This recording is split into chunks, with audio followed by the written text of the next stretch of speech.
Hola chicos, buenas tardes, ¿cómo andan? Espero que estén arrancando un domingo, una semana, perdón, impresionante. El perdón siempre abre el camino. Vamos a arrancar con una serie nueva. El perdón siempre abre el camino. Vamos a hablar hoy, siguiendo un poquito el relato del que usamos el domingo pasado. Tiene que ver con Lucas, el capítulo 15 de Lucas, allá por el versículo 11, donde Jesús da la parábola del hijo pródigo.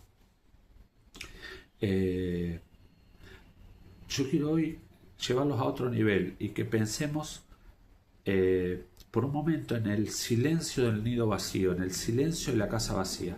Jesús no habla de lo que sucedió en la casa, en aquella finca, mientras el hijo pródigo se había ido. Seguramente, o si quisiéramos imaginarlo, eh, lo más lógico sería pensar en una casa en silencio, en una casa donde ese padre está viviendo un proceso de dolor, de duelo, de incertidumbre, de impotencia, un proceso de fe, en su propia fe incluso. El mensaje de este día no está enfocado en un lado donde nos hemos cansado de escuchar, porque cuando se usa este pasaje siempre está enfocado en el hijo, sobre la figura del hijo. Yo hoy quiero que intentemos enfocarnos en el corazón del Padre, porque en el corazón del Padre es donde Dios trabaja, y lo vamos a ver juntos. Muchas veces me pregunté qué implicaba en aquellos tiempos, que podrían ser estos tiempos también, ¿no? Pero en aquellos tiempos calculo que por una cuestión hasta intelectual era mucho más pesada la cuestión, pero qué implicaba en aquellos tiempos que un hijo le pidiera al padre su herencia. Imaginemos que de mínima es una ruptura hasta natural, es una ruptura relacional, es como adelantarse en el tiempo. La herencia tiene que ver con algo que alguien generó y que pasará de mano en mano a otro alguien una vez que algo suceda en lo natural. Dicho de otra manera, el padre generó con su trabajo de tantos años una posición, y esa posición va a cambiar de mano en mano a ese hijo o a esos hijos cuando este padre ya no esté en este plano natural.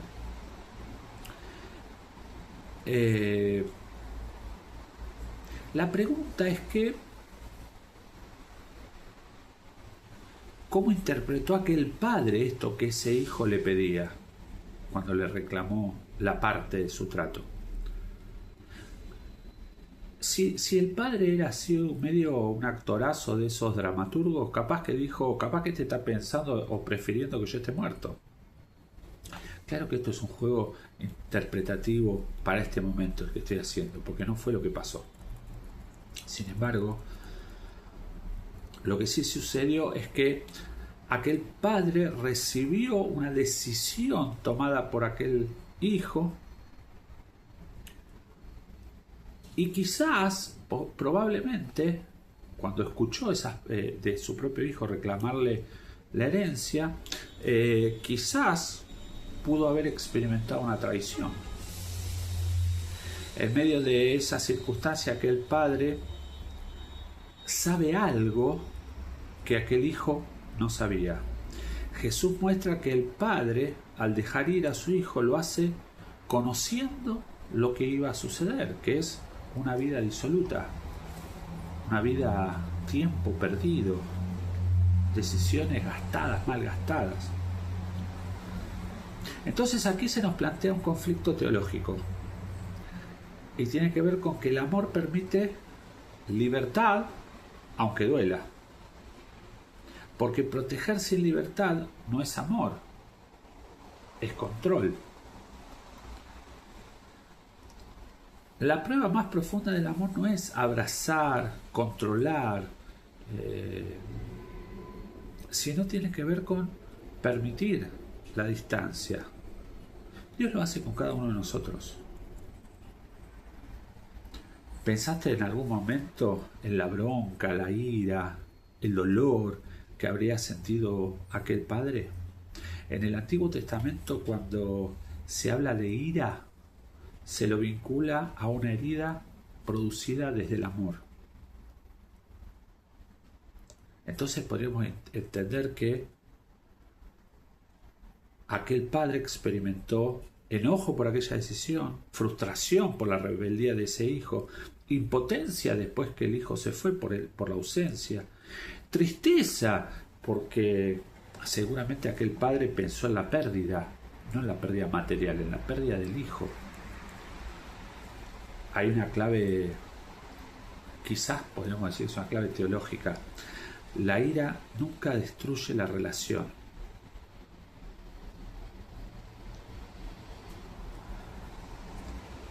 Cuando ese proceso lo hacemos delante de Dios. Te decía, pero puede ser que haya una clave. Esa clave tiene que ver con el camino del perdón. Aquel padre, si no perdonaba, no hubiera podido soltar. Perdonar es soltar, y soltar es cederle a Dios el derecho a resolver la situación. Perdonar suelta, transforma la historia de un drama natural, humano, en una obra de la divinidad, en una obra divina hecha por Dios. Es el perdón. Sin perdón la situación gira siempre en torno al Padre, porque sigue siendo el Padre que desde sus sentimientos naturales tiene el control. Con perdón, suelta, y la situación gira alrededor de Dios. Y acciona Dios lo que Él quiere. Aquel padre les decía, perdonó. Aquel padre soltó.